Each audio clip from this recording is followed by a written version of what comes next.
Hola amigos de YouTube, ¿cómo están?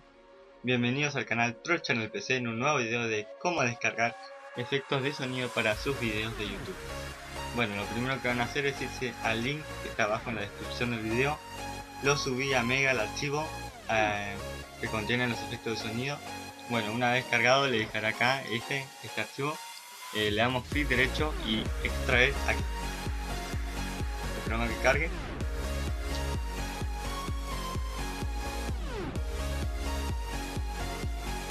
Y bueno, una vez terminado le dejará esta carpeta que ven acá y la abre.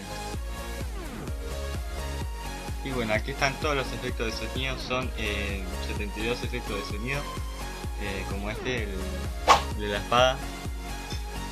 Y bueno, tienen todos los efectos clásicos para sus videos de YouTube. Y bueno, espero que les haya gustado este video. Si te gustó el video, por favor suscríbete y dale a like. Recuerden también que en el próximo video estaré mandando saludos a las personas que compartan este video. Soy Lucas de Pro Channel PC y nos vemos en el próximo video. Chao.